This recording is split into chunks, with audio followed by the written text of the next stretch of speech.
Calling and bulolo cool with whatever we do. Genius with whatever we do.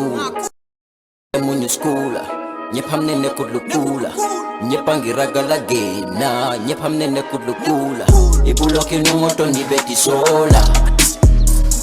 Ibuloke ndato ni betoto. Bengi! Ikongo. Lamin! Lamin te jibe norin te nyamin Lamin. Kama na ulokono. Ulokono nyinte mo Lamin. Pabilenki. Muna ngata afamole. Haina. Ngata. Ngoto le. Fa Bengi. Baba nyola. ngoto le fa burama. Namu jumala kan kuma ni ten. Fa burama. Jumala mu. Ndele bare muso. Lunda mana. Fa mo kata. Jamani bere. Alindo ko. Jamani. Bari ngoto mon kontande. Bari jamani. Mon kontan. Ngoto minaka ngalami. Ami jibe nori nyala. Lamin ila sira sama ne bengi. Yala so tol sayni no ko mo lokko momo. Ngoto. Nam. Itedinte yalo ne Lamin hakilo diata bake karamungoto. Anu sainteng ministry ko di ngole. Sibitun. Bagona ringa. Ala ni nya na mobile ala ni na kosa ina karta bulo be dam ala ni je. Ngoto. Nam. Fere. Jamani mu ne kata. Ite ka Lamin ki wulo ko no nyintay mon ko do fete malo Lamin nyande sila la be la moy kala karango. Jamani karamol be soron ne ko fasita wulo ko nako. Baba. Karambugol ma soron ni ko karambugol soron da amaka comme holiday lem. Ngoto. Dini ngo nyande sila la ala karango la moy yamen kamen fue. Man kontan andamande. Allah nyin kombo la kombo len to la jankara mol soron da doron kamen kuro ma ra do la kombo e don dol fanena kara mol soron je kara mol soron Lamin ada lo nyino la aman tara fe na sokon Lamin ite foi de malon ko lesinol be ke kar radio to Nga fine. e ko nyana di mod Lamin Nga fine. ya mu na fonye bir kabin mina kan ndambita nteri maning Fatu ha ndambite la sugal ala diningol bebe siri be la moy ka faru dan so am fana tambira jele ni subala la ngaje diningol be je talanta nen kili warol e be serin jelen sa Lamin fanante ku kilingo ke no la ba Lamin bita mo Lamin aman tara fe la ite dibe ko ni man si yakari lesinol la moy radio to e balon na mu ne ka ke afonye ba nyara ni dialon telentel jikot afonye ba mu ne be ke ite balon tel be jikritel ni man karam be ku kele yaje nata karam tarije kombo kuran ho findira kombo ide na raje ni sonka bay ko Lamin ma nyata la wulo ko kara mol be so afonye membe ke ngoto wole nati ba ngalle ni Lamin kuntala kombo kuran o ka fa me kombo kuran asototal wala kinay ko e si suwo kono bari ni ko e si suwo kono ibe karangol dike la radio lin telel to hani tele masoto to nyaay man tele soto da bongo koto nga ay si ay alamo sa do kala nyaadi ko ta ro bulaji abe o kala nyaadi kamun ke nyaadi radio abe wala moy la ibe mona falaje ibe la karandirol kala jele ila subject ro baby jele baby jele wala nan ka toto moy fa dan so wolya ngombe tambi kana ngadi ningol de be ikadum bungo ko kana ma asototal de Lamin mala be kara wala de Bari lafta ala ideal on ko in the every year second wala fourth. muna ni ko di ha ko de ko folle ne ba mba foke mo keta bat ñu fana bulata ko ko me yen nati jambi Lamin nyanta karana ndel beji ko be nyineka ya bulay kara wulo kono ta kilar ya bambalo yo be bulaje ko to dindi ngoy si ayala le sino la moy radio wara ga munda kara mo man soro Lamin nyanda kara si so na regular sila le ayala le sino dal ko korno ko smalo kilar ya ma be ngala ko momo sa mi do ni ko ndala ko la da ba bari woro radio ni abe jele ko ngamra do man dembe bul jan dala janga jaar wo fara bu ka fendi mo la Lamin tayra ba do sam bara te ku folo tamete Bengi mun na re. teku bari ko do famo ke ja image nañu ñambol si jol le keje kisgi man si jol no ari ñambu kino li mañana ka finde ni nambe ko zor la jang ngalle limbeta de be ñambo do dilanna ñara nim ko ridin fennat ñara nat bari famo ke da ngata bungono tabi bungono ñara ngando ko fele ko ke baru nganda ni pelo la ndija iyo awa beter la bungono bismillah bisu diara Ye fongo tanka sina dolu tanka koro ta koro ta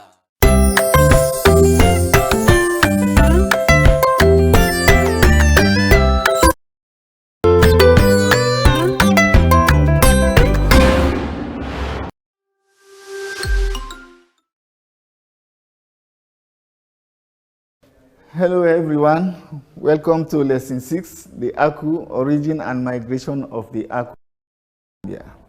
I am your teacher. My name is Sheikh Tijan Sise. I will take you through this lesson. By the end of the lesson, you should be able to trace the origin of the Aku. We shall be looking at their contributions towards the development of the Gambia.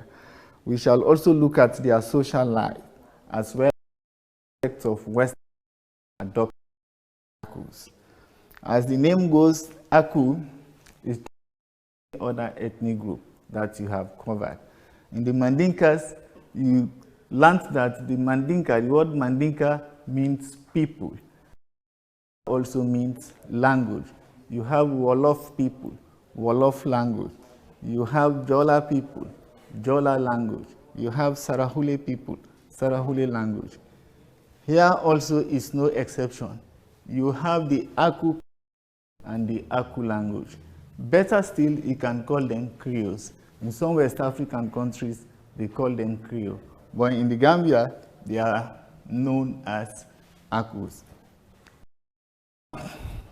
Looking at the origin of the Akus, we shall look at, after the evolution of the transatlantic slave trade, it was decided that all free slaves should be resettled in Freetown, where a land was obtained from a local king, King Tom. Now, I will a bit go beyond the evolution of the slave trade. You will notice that the slave trade was abolished in 1807, officially abolished in 1807. But if you want to trace the history of the Akus proper, you have to look beyond this period. Perhaps we start from 1772. Lord Mansfield Declaration. The Lord Chief Justice of England made a declaration in 1772 that any slave that sets foot in England would be free. This was followed by the case of a runaway slave by the name James Somerset. James escaped from his master and came to England. His master followed him onto England. The case was brought to the English court. Through the help of the humanitarians, men like Granville Sharp, William Wilberforce, Zachary, Thomas Farwell Bush, they were able to influence the Lord Chief Justice to rule in favor of James Somerset. And he became a free man. Following that ruling, it was decided that any slave that set foot on the English soil will be free. As a result of this declaration, thousands of slaves came to England.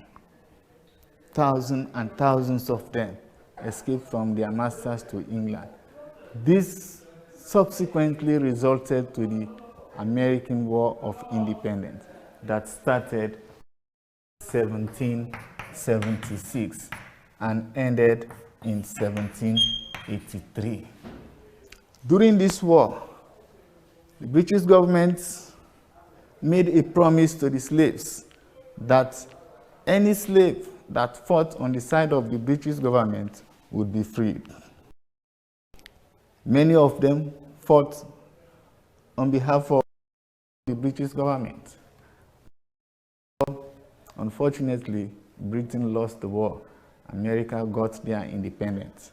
Some of the slaves were relocated to Canada, a place they call Nova Scotia, which I will be talking about in. Now, consequently, different groups of slaves, such as the Black Poor, the Nova Scotians, and the Maroon from Jamaica, arrived in the province of Freedom. Now, before I talk about this province of Freedom, let's look at this category of slaves: the Black Poor, the Nova Scotians, the Maroons. Who were they? Now, as I said earlier, following the declaration of Lord Mansfield in 1772, thousands of slaves were in England, roaming about the suburbs of England and the streets of London. They are very, very serious and precarious. Some of them were living as destitute. Many of them were homeless. Their plight attracted the human who decided to form a committee for the relief of the black poor. This committee was charged with the responsibility of looking for a settlement to repatriate the free slaves in West Africa, because it was believed that during the time of the many slaves were taken from West Africa. So it's not wise that these slaves should be in West Africa, since many of them came from West Africa. So the Committee for the Black Poor, we are charged with the responsibility of looking for a settlement. Through the recommendation of Dr. Harry Smithman,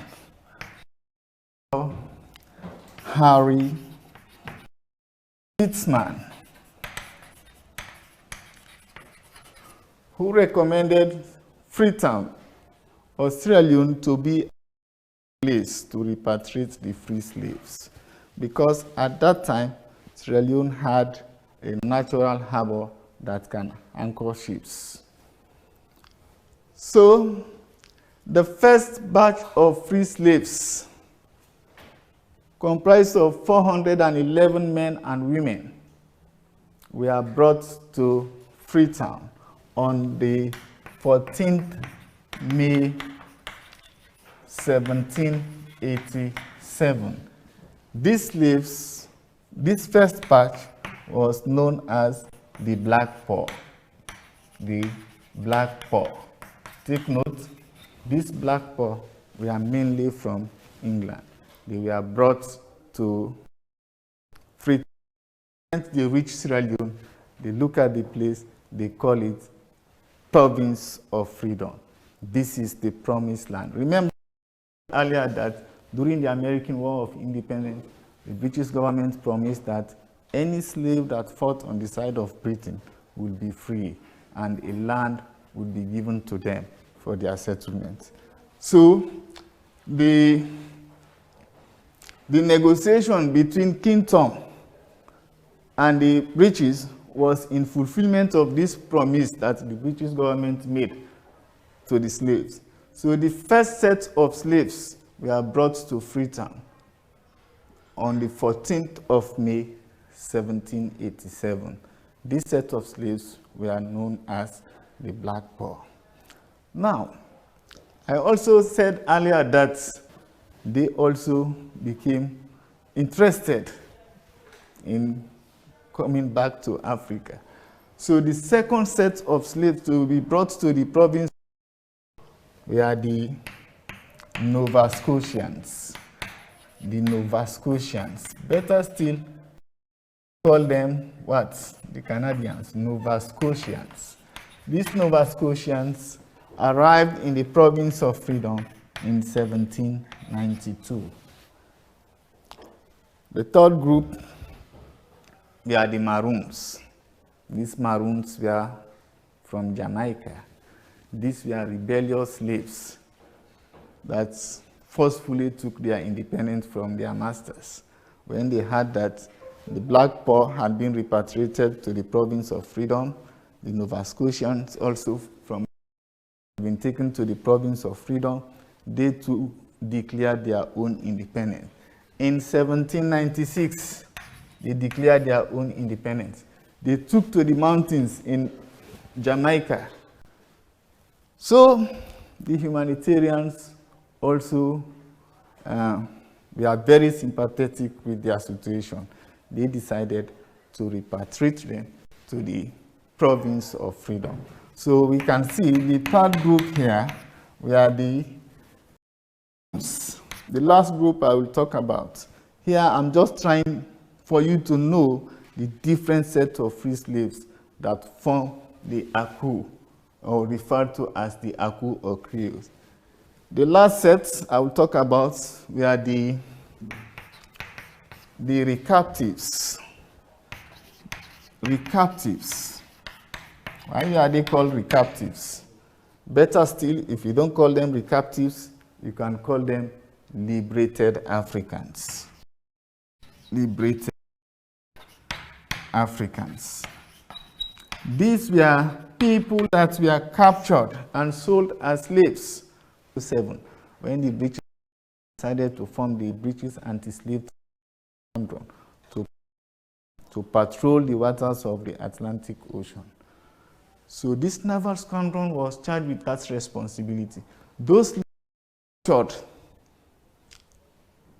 and freed at that time, the Court of Mixed Commission was established in Sierra Leone in 1819. Anywhere in West Africa, especially Africa, where slaves were captured, they were taken to the Court of Mixed Commission. The case will be tried, and the slaves will be freed. Those slaves freed were known as the liberated Africans, or better, you can call them the recaptives. Any specific time of arrival, Black Pearl. I said earlier the Black Pearl came in 1787, the Nova Scotians came in 1792, the Maroons came in 1800, but the recaptives did not have any specific time of arrival. So, the Province of Freedom was established.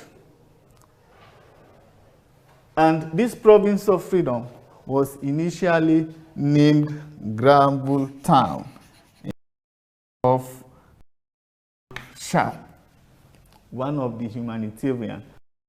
They fight to repatriate the free slaves to Sierra Leone. Later, Granville Town changed to Freetown, meaning free settlement for the free slaves.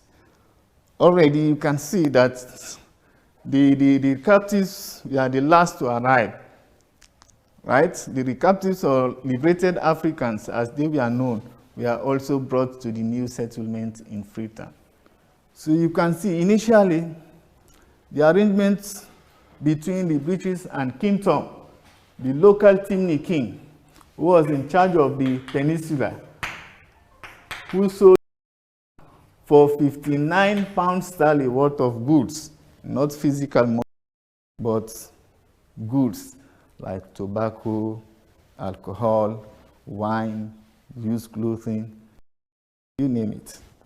So a strip of land was given to these people, to the British, for the repatriation of the slaves, small portion of land. So you can see they have from England. They brought the Nova Scotians. They brought the Maroons. Repatriating the liberated Africans, and very worried the king and the local people. So they started problems, arrivals. So it became very difficult for the settlers. As you know, they were unable to get the basic necessities of life. What are these necessities of life? Food. Most of them, they did not want to do farm work. Housing was a problem. They arrived in the rainy season. Building or erecting houses was a problem. So in short, they did not have the necessities of life. Besides, the natives were very hostile to them. Because initially they thought that these people came temporarily, not knowing that they came to stay permanently. So because of the problems they were facing in Sierra Leone, in the Province of Freedom, it was congested. There were conflicts between the arrivals and the local people. So it was practically impossible for Governor Sir Charles McCarthy to provide accommodation for them. So life became very, very, very much difficult in Sierra Leone. All right, since Sierra Leone and the Gambia, we are under the same administration, By then, the Gambia, the newly colony of the Gambia, was established. Batos was founded in 1816. So, in this regard, Governor Charles McCarthy decided to resettle some of the free slaves in the newly established towns of Batos and McCarthy Island in the Gambia. Now you can see the connection, the link between the Akus, the way they were from England, Nova Scotia, Jamaica, and from various other countries in the sub-region to the province of Freedom. And then from there, they were brought to in the towns of Batos and McCarthy Island. By then, Sierra Leone were under the same British administration. I want to draw your attention that on 2 occasions, the Gambia and Sierra Leone were, like in 1821, the Gambia and Sierra Leone were under the same until 1843. Then they were separated. They were separated for 20 years. In 1860, they were merged again until 1888, when the Gambia a protectorate. Now, basically, this is the origin of the Aku, a brief history on the origin of the Aku. Let me now move to the contributions of the Aku to the development of the Gambia. The Akus, though very, very small, you will agree with me that they are not up to 10% of the Gambia. They are very, very powerful. They are very great people. Even in other West African countries, they are very significant or important. Now, one of the main contributions of the Aku that we can give them credit for is in the field of education. The Aku served as teachers, heads of schools, directors of education, etc. They serve as agents for the spread of Western education. Yes, you will agree with me that even though they were small, but in West Africa, because of this, their role in education, they became very, very, very important. They served as the pioneers of Western education. In the Gambia, they were the first people, the first ethnic group to spread Western education.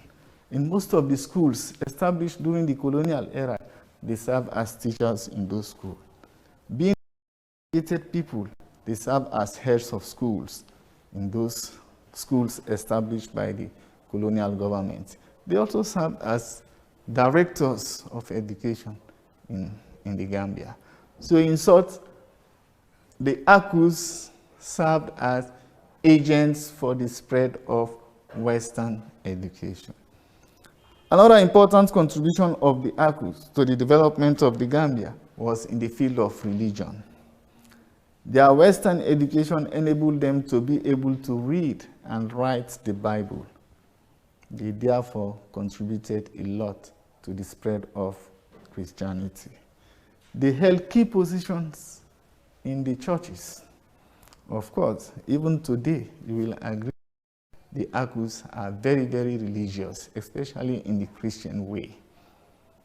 They established churches in all the denominations. You have Akus, especially the Anglicans, the Wesleyans, or Methodists, the Roman Catholics. You have Akus in all those churches. They helped to spread Christianity in the Gambia. So their religious contribution to the development of the Gambia is invaluable. In the area of administration, which is also another important contribution of the Aku, the Aku, being the first recipient of Western education, they dominated the civil service and the administrative machinery of the Gambia, especially in the colonial era. At that time, education was a new development in the Gambia. Most of the ethnic groups refused to send their children to school. Like my Fula people, they hardly go to school because they were focused in in Islamic, the Mandinkas, the Sarahules, and many, many others did not want their children to go to school. But being the first recipients of Western education, they were able to dominate the civil service. In all government departments in the Gambia, you must meet one or two Akus in key important positions. So their role in the area of administration is also very, very, very important. They play a leading role in terms of administering the administration of the Gambia, from the colonial era on to post-independence, when the Gambia got independent. Now, in the area of trade, the Akus were also next to none in the Gambia. You can agree with me that they established most trading firms or companies, trade unions. They formed the Batos Trade Union, which you will learn later in future lessons. And they also contributed, their women also contributed in the market area. They sell vegetables in the markets, like Albert markets or Serikunda markets and other places. So their contribution in trade also was very, very significant. In the area of profession, the Akus were exemplary. Many became lawyers, doctors, nurses, teachers, because they were the first educated Gambians.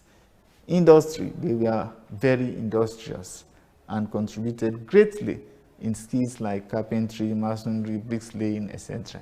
In the field of politics, they were among the first advocates of independence in the Gambia, because they were the first educated Gambians. They formed trade unions, as I said earlier, like the Batos Trade Unions, the Ratepayers Association, and many other unions. They also formed political parties, which eventually agitated for the independence of the Gambia. So you can see that the Akus' contribution to the development of the Gambia is invaluable. Now, as time in favor, let us just look at some aspects of the Western culture adopted by the Akus. Of course, the Akus, they adopted the Western way of dress and language. Don't look at me the way I appear. I'm not Aku, but they like to put on coats and ties. The language, the Aku language, is broken English. They were able to successfully combine the Anglo-African culture with the European culture. So for that, we give them maximum credit. The Aku adopted European names, such as Williams, Nicol, Cole, Coker, Foster, Johnson, Moore, Bright. All these names, whenever you hear them, don't ask twice again. Know that that individual is originally Aku. They adopted European systems of marriage by registry. You know, they also adopted Western education and religion. So there are many, many other things. Even in terms of food, the way they eat, they like using knife and fork. Unlike other African cultures wherein we use our hands to eat, the Akus, they like using spoons, knife, and fork. So that is their own tradition. Those are just few aspects of Western culture adopted by the Akus. I want us to look at other aspects of the Akus, their social lives or tradition. The Akus want to as different people. In fact, originally the Akus were from the various ethnic groups. So their culture also is synonymous to some of the cultures in the Gambia. Let's take a look at naming a baby after the 8th day. The Akus practice that. They normally call it Pulnado or Komodo. When a child is born, the 8th day, a name has to be given to the child. This is very common to all the other ethnic groups. They do that. Circumcision of the male child after the 8th day is also another aspect of the culture of the Akus. Now, in the area of marriage or engagement, they have what they call put stop or engagement. wherein if you want to marry a beautiful lady, you have to put a stop. They call it in Aku, put stop or engagement. Items were displayed and the importance of each item is explained, like needles, kola nuts, threads, etc., etc., etc. You name it. Then the Akus also observe what they call after the death of a relative on the 7th day of 1 year anniversary, they will gather together, offer food and drinks and prayers for the deceased, which is also very, very common in other ethnic groups. Then we have female members or members of family mourn their loved ones or the deceased when somebody passed away or an Aku person died. They mourn the dead, and normally they visit graveyard. Sometimes they offer food. They believe that they need to appease their ancestors. Okay, the Akus belong to many, many secret societies, like the Waje, the hunting, the Agunungu, the Gele, and many, many other societies. They also belong to the society of the Freemason, like you have lodges. If you are an Aku, you have to belong to a club, a particular club, like you have the club. These are some of the traditions of the Aku, their social life. It's very, very unique, and they are very, very important people. So to give a brief synopsis of what I have said, as students, I will advise you to always read with questions in mind. Like now we are reading the Aku, you are preparing yourself for an exam, you have to read with questions in mind. Suppose they ask you to trace the origin of the Aku, for example, be able to give a brief synopsis of the Black-born Nova Scotian Maroons and recaptives brought to the province of Freedom and further brought to the Gambia as a result of the fact that the Gambia and Sierra Leone were under the same administration. Then perhaps they may ask you to 5 of the Aku. Should be able to talk in the area of education, religion, administration, profession, trade, etc., etc. But if they say give 3 educational contributions of the Aku, take note, always a question. Some questions may look simple but technical. If they say 3 educational contributions of the Aku, if you say the Akus, they contributed in the area, and as a result they established trading companies in the Gambia, is 0, because that is not educational. If you say the Akus occupies many social and they dominated in the Gambia, as a result they held key positions, not directly linked to education. You are expected to talk about they serve as teachers in schools, they serve as heads of school, directors of education, they spread Western education in the Gambia. This is just small tip. If they say list 3 masquerades of the Akus, of course you should know the masquerade. If you don't know the masquerade, please try to visit the National Museum of the Gambia. If you go there, you will see devils, hauntings, gele, you will see the fairy, you will see the Mamabara, although Mamabara is not originally Aku, but today is dominated by the Akus. So far, so good. I want to hold it here till we meet again in the next lesson. Thank you very much.